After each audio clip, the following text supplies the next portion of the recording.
Well,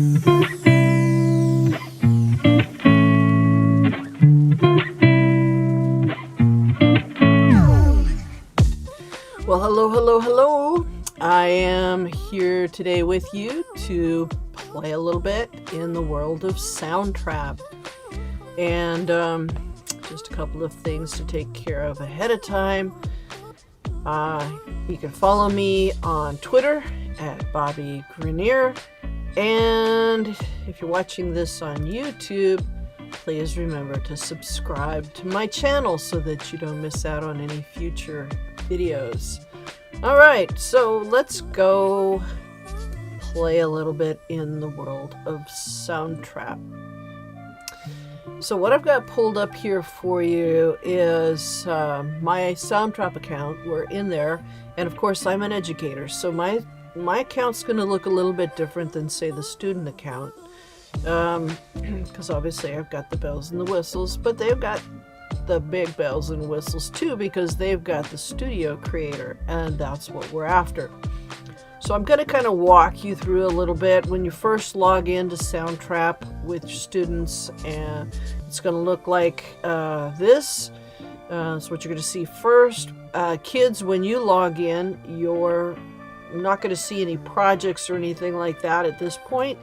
So where you're going to want to go is over to the studio. That's what gets you into the creating part.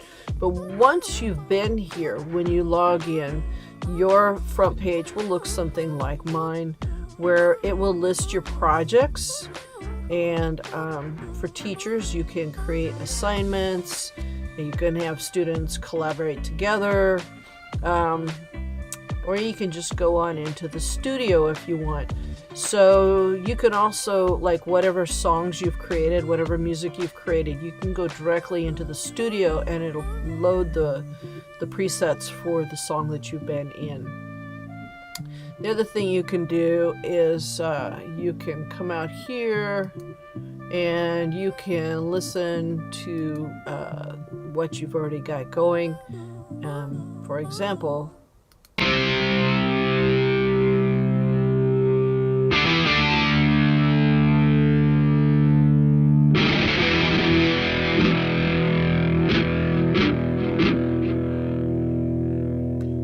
so you get the idea. So I can listen, like if I can't remember what the song was, I can just give a quick listen and get the gist of it and come back. Because at some point, if you've played with this a lot, you're going to have a lot of songs in here. So that's a way to get to it right away. And if your teacher wants you to turn your song into them, like in my school, we're not using the Google Classrooms. So my students have to actually do this download feature. So here's a way, like, you can find your song, download it onto your computer, and then put it into your Google Drive, share it out with your teacher, or upload it to whatever system they have, or email it to them, however they want it.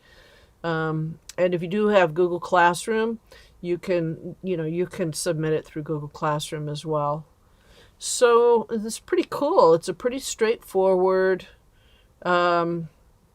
I can create a folder here, and I'm probably going to want to do that. Like if I had multiple students at different times during the day, I might want to put a folder like, period 1, period 2, period 3, or whatever, something like that. Or if I have different projects, I can name my folders by project. So that's kind of the look of it when you first come in. Let's go look at Studio.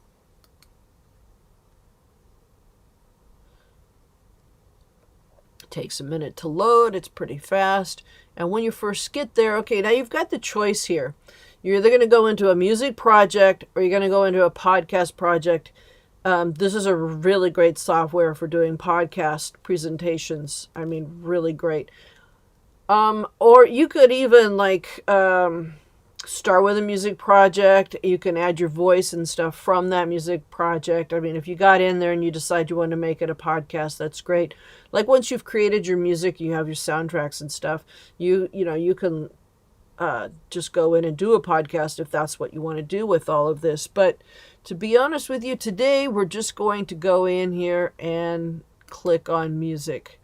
All right, so it now knows, all right, you're in the you want to make some music. So that's what we're going to do today. So what do I want to do? Well, I'm probably going to need a new track. So think of this as you're looking at this right here. This is a timeline. And it's just like timelines in history. They have a beginning and they have an end. They start with one date, they end with another date. Timelines, whether you're in the music software or you're in video software, you have a timeline. They all have this in common. So you're going to see this kind of look and feel to the software over and over. So if you learn to use this one kind of software, then that's going to help you later with other kinds. So we are talking about a timeline where our song has a beginning point, and then there's points along the way, and it has an end. So the question now is like, what do I want to make? And how many different instruments do I need? How many different kind of parts am I going to have to it? So now what the tracks are like layers. So I hit new track, I've got one layer. I hit another track, I have another layer. And so I have all of these things layered on top of each other, you know? It's like a nice lasagna, right? It has all these different layers. I got noodles, I got tomatoes, I got cheese. I'm making myself hungry. But this software has layers. So now that I know about that, the layers are going to follow the timeline, and you'll see how you can drop different sounds in at different times in their own layer. But when you listen to all of it together, like it's one big layer, then you get your song. So I think the easiest thing to do here is to do beats. I think the beat maker is a great way for students to start. So that's what we're going to do. But we have all kinds of choices here. We could listen to pre-made loops. We could go to the synthesizer. You can import files. You can add new tracks. You can invite friends. We're not doing any of that. We're going to start with the beat maker. So click it and look what happens. Well, it did a couple of things. It automatically gave me my very first layer, which is this right here. It also, this vanilla, it has a default that it kind of assigned that default. I'm going to be able to change that when I'm ready to. I'll show you how to do that in a minute. But that's kind of the sound that we've got going right now is what they call vanilla. This is the timeline going all the way across here, and it can just go and go and go until I tell it to stop. So we've got different things that are going to happen in here, and we're going to come down here to where it says kick.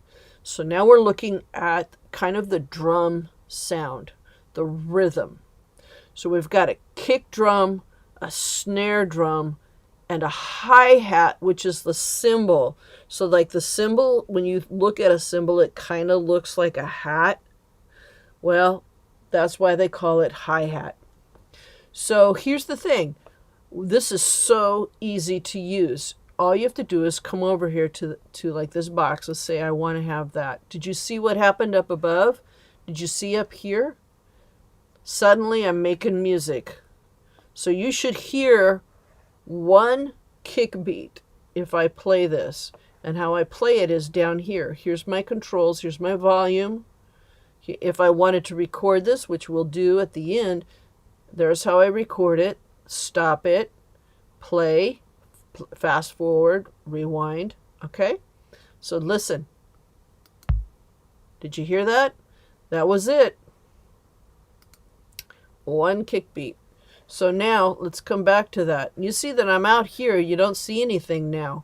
Well, because this is 2. There's 2. This is 3. Here's section 3. I'm all the way back in section 1. Watch that rewind. There you go. Now I'm back in section 1. So I'm going to do this. And then I'm going to do that. I'm just going to get kind of like a beat started here. I'm just going to do like the first 3 just so you can hear it. So if you want to rewind it, you can use this or you could come up here. You should have control. Well, yeah, you got control of the needle. It's like a needle on a record. And so I'm putting the needle down at the beginning of the record. You know how a record goes around and works as the record turns, the needle moves farther and farther in. That's like a timeline. So you put it on the beginning and it plays towards the middle. In this case, it's playing out towards the end. Okay, here we go. Ready? Listen.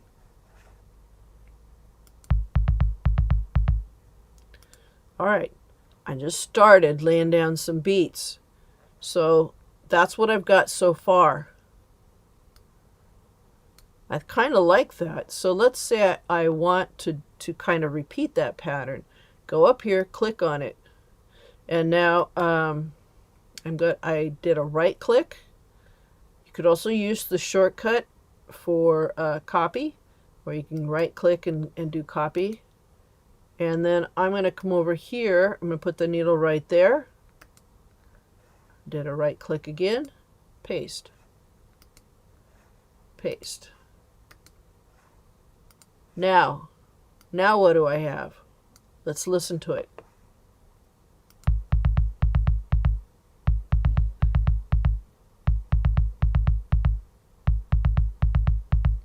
I got a really great start to a song. Okay, so that's the kick drum. It's got more of that bass, you know what I mean? It's the big drum that the drummer plays, you know, the big bass drum when they're hitting it with their foot. All right, let's go listen to the snare drum. Snare drum is the ones that they're playing that are closer to them, up higher off the ground. Let's say I go like this. All right, let's see what that sounds like.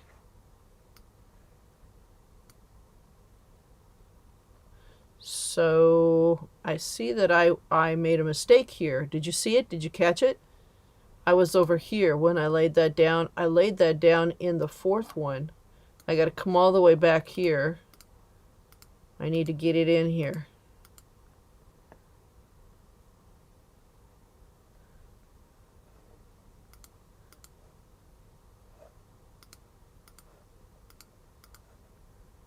All right. Just slide it over. And see, I didn't put any bass in this one. But I'm adding, it's pretty easy. It's just click, right? Okay, let's say I don't put any right there. Now let's listen to it. We're all the way back at the beginning. Cool, huh? All right, so I'm throwing down beats and it's just that easy. Now let's look at the hi-hat. The hi-hat is the cymbal, so that's a really high. So I'm going to want it to be like, let's do this. Oh, I did it again, didn't I? Look, see, I'm back here. Got to remember to move your needle back here.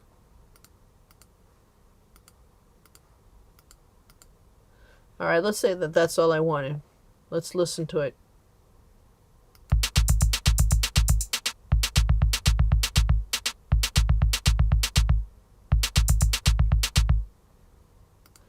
Cool, huh?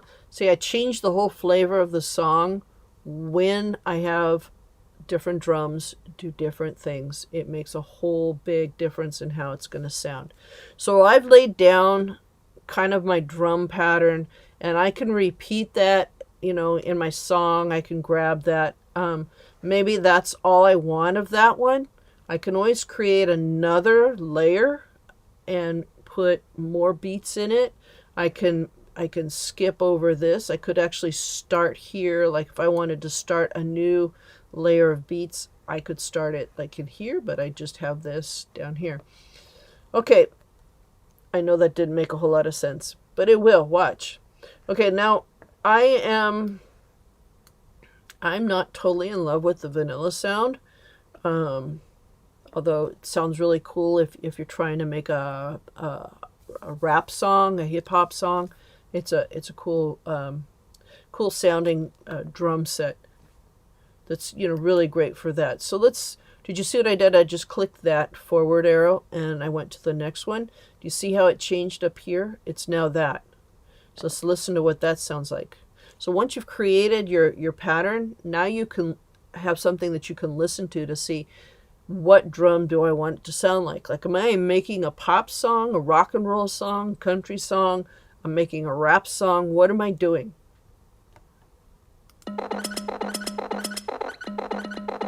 Wow. That got really trippy, didn't it? So that sounds almost techno. Okay, let's try this one. Got to back it up.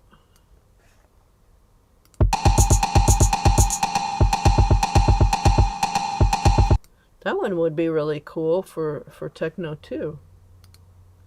All right, let's back it up.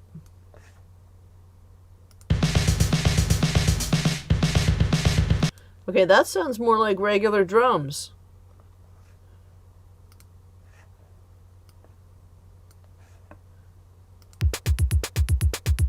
Ooh, I like that. If I was doing rap, if I was going to throw down some beats, I would choose that one.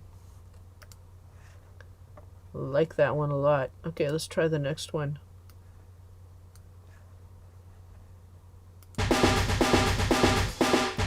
No, not so in love with that one.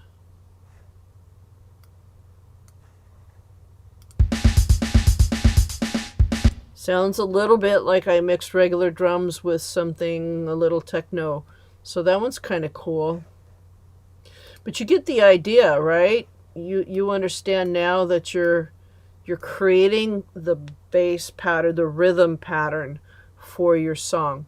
This one I've heard before. This is Garage Kit. So if you wanted something that sounded like more regular drums and a little more muted, like what you would do if you had a drum set in your garage, you didn't want to bother your neighbors because you put pillows and stuff around it to make it quieter. That's what this one sounds like.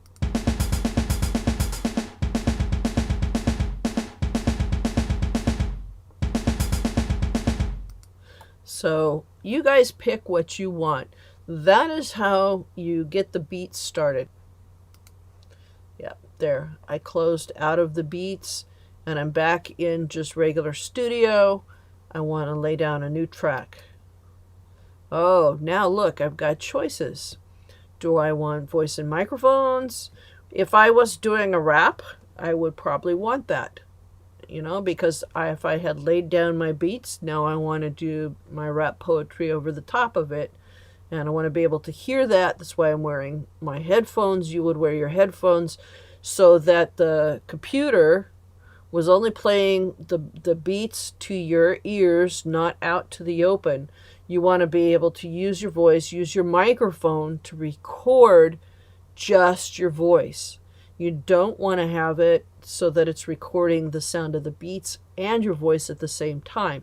So plug in your headphones, put them on. That's why you see the guys that do the rap, you know, when they're recording, they've got their headphones on. They're listening to the music while they're doing their rap. And so you're doing your rap into your microphone, whether it's on your computer or if you've got a standalone microphone, but you're listening to the beat and all of that so that you can sing along with what you're doing, you know, sing along with the groove of the song.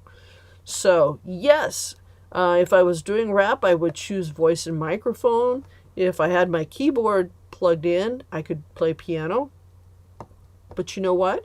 If I had my keyboard plugged in, I could also play any of the other instruments, because with your electric keyboard, as you will see, I can create other instruments on Soundtrap as well. So I can have my whole band with just me playing and recording different tracks. So I could play all the instruments through my keyboard. It's really, really cool. So let's say I'm going to go with guitar. Now look what it did. It gave me a keyboard, and it also is telling me, like, this is C, 4th octave. So I'm getting that information, but I'm also getting some information on my keyboard, my laptop keyboard, my computer keyboard, whichever one you're using. If I play the letter M, I'm going to be playing this B. So let me show you.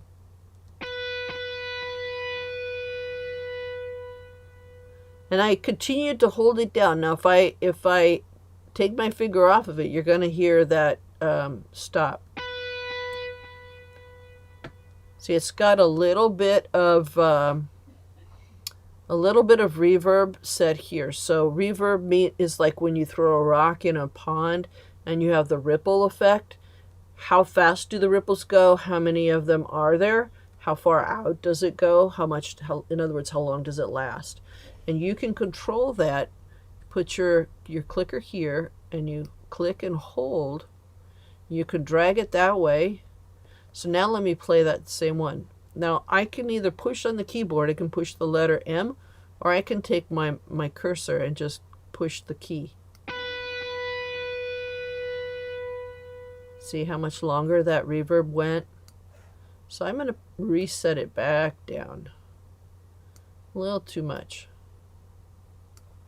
Now let me do it again. So it sounded more like a pure note, a little bit of reverb. If you shut the reverb off, this would be all the way down. Takes a couple times to pull it, pull it, pull it. There we go, almost off here.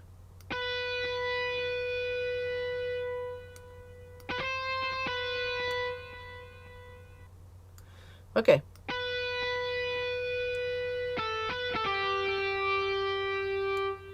So you can slide your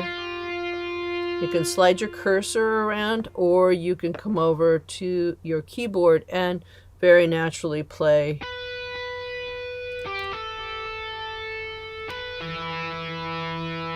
Now notice I'm playing two at one time. I'm making a discordant chord. So anyhow, you kind of get the idea. You're going to have to play with it a little bit, see what sounds good to you. Now maybe you don't like that mountaintop lead sound, so let's go over here.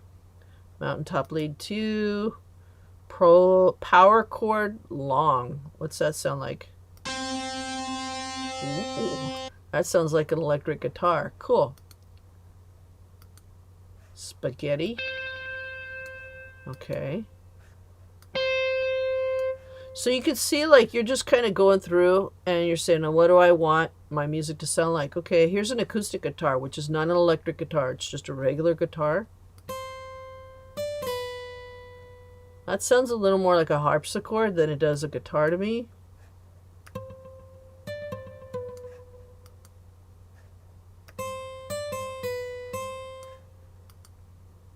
Banjo. That sounds like a banjo.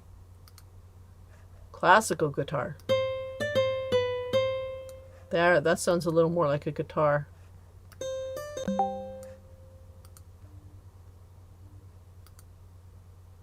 And then they have bass. So did you see the keyboard shift? The whole thing shifted over. We went lower on the keyboard for the bass notes.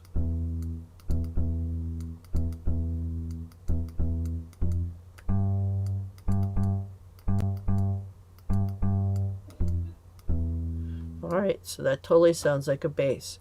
So you guys are getting the idea now. So let's say that I record something. Let me bring this back here so I can record. I'm going to come down here and let's see. I will. Alright, here we go.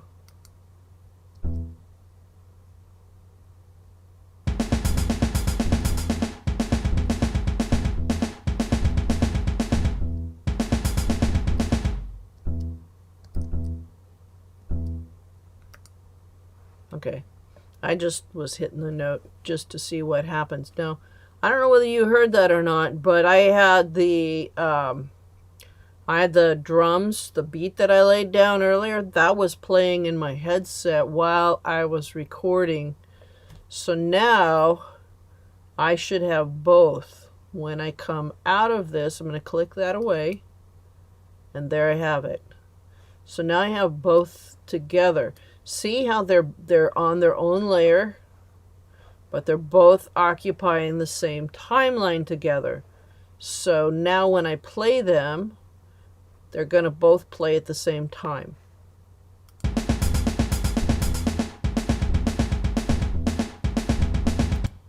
Alright, so maybe I want to turn up that bass. There we go. Got it. Drag from the bottom up. So with your cursor, once you click on it, drag up to go up, down to go down. Got it. So here, I'm going to turn that down. Click on it, drag and down. Click on it, drag and down. Now let's see what it sounds like. So this is just what you have to do. You have to experiment a little bit. Click things. You won't break anything. The worst thing that happens is you mess up your song.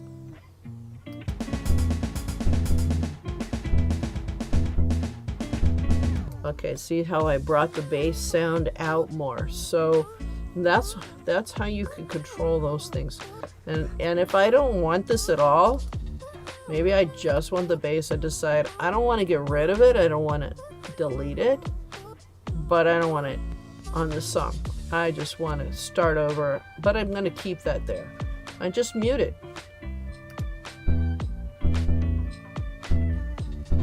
So now I'm starting over.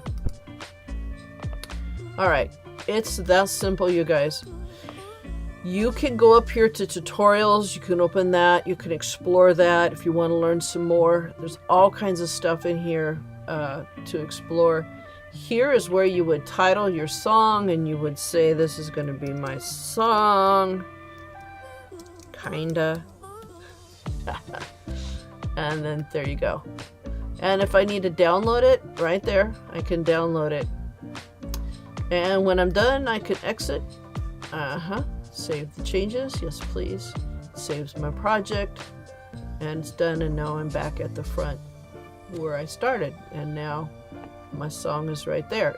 Notice that it's not, you don't see the audio waves because it is mixing them right now. In other words, it's kind of like a video. When you first make a video, it has to kind of buffer. It's doing the same thing. So it's putting it together for me right now. Next time I come back, it will be there. All right, so that is my quick recap Soundtrap lesson for you on getting started in Soundtrap. I hope that this helps you. I really appreciate you coming and being a part of all of this. And please do follow me on Twitter, and please do sign up to YouTube and follow me there. I'm always happy to work with people and happy to create new videos for students and teachers alike. Until the next time, I'll see you later. Bye-bye.